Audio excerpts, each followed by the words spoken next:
Good afternoon, members of the African Kingdom. We have an economic report from the Commerce Department today in regards to the GDP, the gross domestic product. The value of goods and services for the second quarter rose by about 3%. This was actually above expectations of 2.3% that certain economists surveyed by the Wall Street Journal expected. That follows a first quarter in which the GDP actually shrank by 0.5%. So, of course, Trump is looking at this as a victory. He's begging the Federal Reserve to cut interest rates. They will not. Key members of the Federal Reserve said that those interest rates are going to be held steady because there are still troubling signs within other data. For example, the economy did grow during this quarter, but only at a rate of about 1.2 annual percent compared to last year in 2024 when Biden was in office.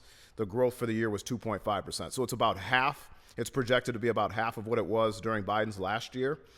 Secondly, businesses are very cautious, and that's shown even though we have a strong labor market so far. We've got a jobs report coming out, and actually the latest jobs report last month, there was some underlying data that showed that there is some trouble ahead in certain sectors of business.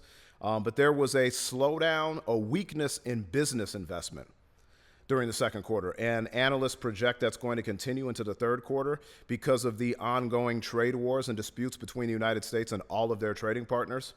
But Trump, again, he's praising the 3% growth in GDP as a win, and he's saying there's no inflation. That's completely false. Inflation, we just had an inflation report about 2 weeks ago.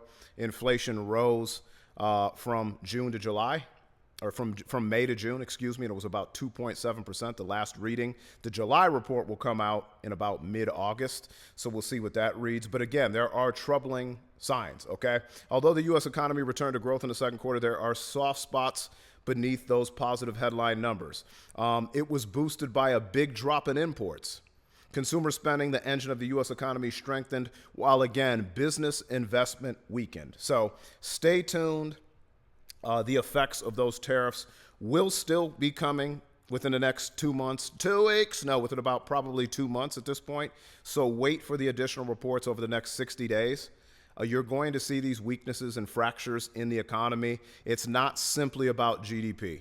Again, so we'll wait for the jobs report at the end of the week. But again, even our GDP growth rate, it's projected to be about half of what it was in Biden's last year. So again, we will start seeing these ripple effects of the tariffs. We already have in terms of prices on consumer goods, which continue to rise. Grocery prices are up. Food prices are up. Furniture prices are up. Car prices are up. So we're going to see those effects, but it's going to take us some time. Again, give it about 2 months, and you will really start seeing the effects of this nonsensical trade policy within the Quad D administration.